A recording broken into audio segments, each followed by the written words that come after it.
আসসালামু আলাইকুম, স্বাগতম জানাচ্ছি বিবিসি নিউজ আন্তর্জাতিক সংবাদে। শুরুতেই সংবাদ শিরোনাম, এরপর বিস্তারিত।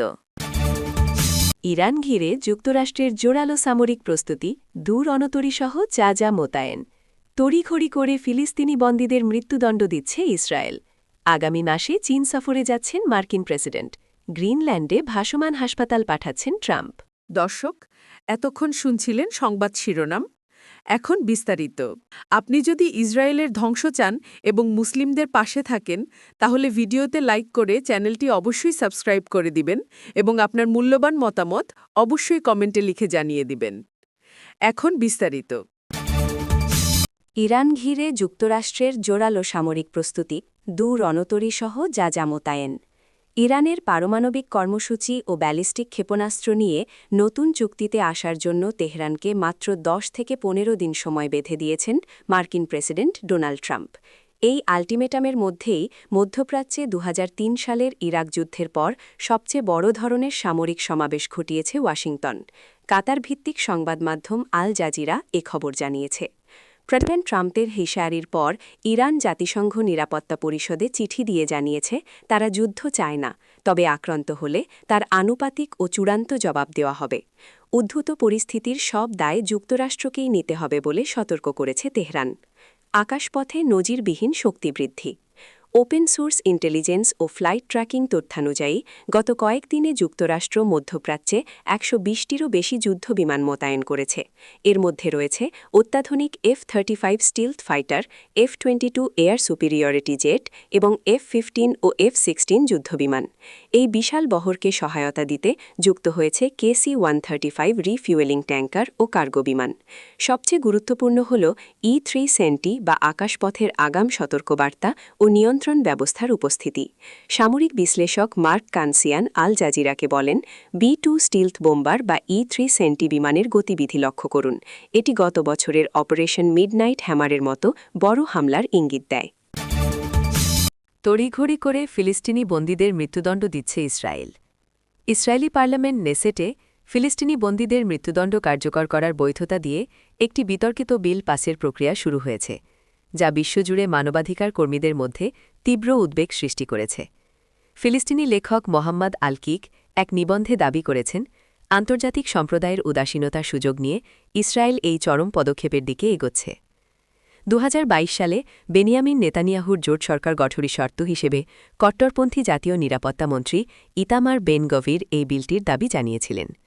গত নভেম্বরে বিলটি প্রথম পাঠে পাশ হয় এবং জানুয়ারিতে এর বিধানগুলো জনসম্মুখে আসে, যেখানে বলা হয়েছে দণ্ডাদেশের 90 দিনের মধ্যে আপিল ছাড়াই ফাঁসির মাধ্যমে মৃত্যুদণ্ড কার্যকর করা হবে। নিবন্ধকারের মতে ফিলিস্তিনিদের বন্দী বলার চেয়ে যুদ্ধবন্দী বলা বেশি যুক্তিযুক্ত, কারণ সামরিক দখলদারিত্বের বিরুদ্ধে প্রতিরোধের কারণে বা কোনো অভিযোগ ছাড়াই তাদের বছরের পর বছর আটকে রাখা হয়। বর্তমানে ইসরায়েলি কারাগারে থাকা ফিলিস্তিনিদের 1/3 প্রশাসনিক আটক অবস্থায় রয়েছেন, যাদের মধ্যে নারী ও শিশুও অন্তর্ভুক্ত।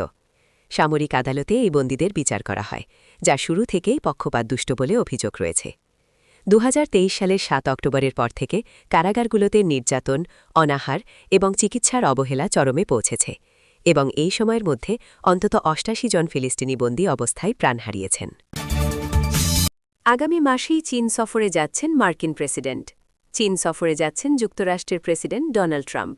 আগামী 31 মার্চ থেকে 2 এপ্রিল পর্যন্ত প্রেসিডেন্ট চীনে সফর করবেন বলে জানিয়েছে হোয়াইট হাউস। এটা হবে 2017 সালের পর প্রথমবার কোনো যুক্তরাষ্ট্রের প্রেসিডেন্টের বেইজিং সফর।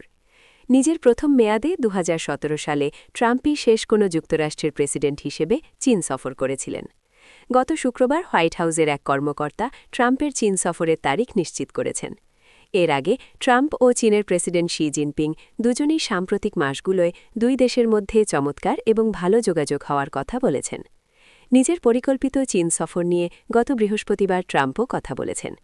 চীন সফর প্রসঙ্গে ট্রাম্প গত বৃহস্পতিবার বলেন, এটা হবে জমজমাট এক সফর। তিনি আরও বলেন, চীনের ইতিহাসে এ পর্যন্ত যত আয়োজন হয়েছে তার চেয়ে বড় পরিসরে আমাদের উপস্থিতি ও আয়োজন নিশ্চিত করতে হবে। এমন সময়ে ট্রাম্পের চীন সফরের ঘোষণা এলো যখন মার্কিন সুপ্রিম কোর্ট বিশ্বজুড়ে বিভিন্ন দেশের ওপর ট্রাম্পের আরোপ করা শুল্ক বাতিল করেছেন। ট্রাম্প প্রকাশ্যেই অন্যান্য দেশকে তার নীতির পক্ষে সমর্থন দিতে বাধ্য করতে শুল্ক আরোপকে অস্ত্র হিসেবে ব্যবহার করার কথা বলেছেন। গ্রিনল্যান্ডে ভাসমান হাসপাতাল পাঠাচ্ছেন ট্রাম্প। মার্কিন প্রেসিডেন্ট ডোনাল্ড ট্রাম্প ডেনমার্কের স্বায়ত্তশাসিত অঞ্চল গ্রিনল্যান্ডে একটি ভাসমান হাসপাতাল জাহাজ পাঠানোর ঘোষণা দিয়েছেন। শনিবার ২১ ফেব্রুয়ারি সামাজিক যোগাযোগ মাধ্যমে দেওয়া এক পোস্টে তিনি জানান, লুইজিয়ানার গভর্নর জেফ ল্যান্ড্রির সহায়তায় একটি বড় হাসপাতাল জাহাজ সেখানে পাঠানো হচ্ছে।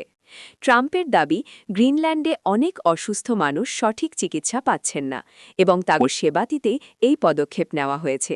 নিজের বার্তার সঙ্গে তিনি মার্কিন নৌবাহিনীর হাসপাতাল জাহাজ ইউএসএস মার্সিয়ের একটি চিত্রও যুক্ত করেছেন।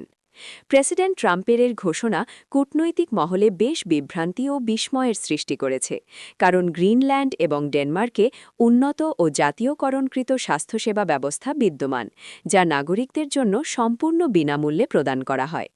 ট্রাম্পের এই ঘোষণার পর ড্যানিশ সরকার বা গ্রিনল্যান্ডের পার্লামেন্ট থেকে তাৎক্ষণিক কোনো মন্তব্য পাওয়া যায়নি।